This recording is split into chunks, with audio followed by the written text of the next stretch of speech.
हरे कृष्णा। आप देख रहे हैं ट्रू मीडिया का ज्योतिष विज्ञान। रसोई में कई तरह की चीज़ें होती हैं, लेकिन कुछ चीज़ें ऐसी होती हैं जिसे पूरा खत्म नहीं होने देना चाहिए। वास्तुशास्त्र के अनुसार इन चीज़ों के खत्म होने पर देवी अन्नपूर्णा रूठ कर चली जाती हैं। हर कोई चाहता है कि उसके घर पर धन धान्य बना रहे, लेकिन जाने अनजाने में उससे कुछ ऐसी गलतियाँ हो जाती हैं जिससे घर पर कंगाली छा जाती है। इसलिए ज्योतिष और वास्तुशास्त्र में बताए नियमों का ध्यान रखना बेहद जरूरी है।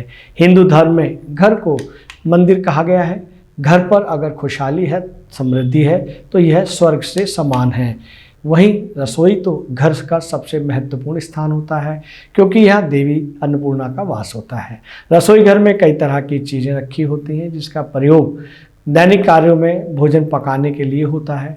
वास्तुशास्त्र में रसोई से जुड़ी ऐसी सामग्रियों के बारे में बताया गया है जिसे कभी भी पूरी तरह खत्म नहीं होने देना चाहिए। जानते हैं इन चीज़ों के बारे में विस्तार से। इस बात का विशेष ध्यान रखें कि आटा रखने वाला पात्र कभी भी पूरी तरह खाली ना करें। घर में अतिरिक्त आटा भी जरूर रखें। आटा की पूरी तरह से खत्म हो जाना अशुभ माना जाता है। अब बात करते हैं चावल की। चावल एक ऐसा अन्न है जिसका प्रयोग प्रतिदिन भोजन पकाने में होता है। साथ ही पूजा पाठ के लिए भी चावल अक्षत महत्वपूर्ण होता है। इसलिए रसोई घर में पूरी तरह चावल खत्म ना होने दें। वास्तुशास्त्र के मुताबिक चावल का पात्र पूरी खाली रखने से शुक्र ग्रह कमजोर होता है। हल्दी का इस्तेमाल भोजन पकाने में किया जाता है। साथ ही धार्मिक और शुभ मांगलिक कार्यों में भी हल्दी को शुभ माना जाता है। हल्दी में कई औषधीय गुण होते हैं। वास्तुशास्त्र के अनुसार रसोई में हल्दी खत्म हो जाना सुख सौभाग्य की कमी का कारण होता है। इसलिए हल्दी का डब्बा हमेशा भरकर रखें। अब बात करते हैं नमक की। नमक के बगैर भोजन का स्वाद अधूरा है, लेकिन नमक का खत्म होना आपके जीवन को भी दुखी कर सकता है।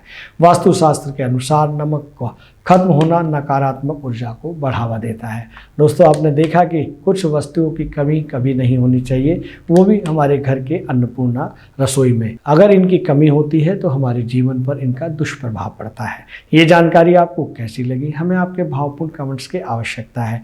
और जिन साथियों ने इस चैनल को सब्सक्राइब नहीं किया है वो सब्सक्राइब अवश्य कर लें, ताकि आपको नई नई जानकारियाँ मिलती रहें। हरे कृष्णा।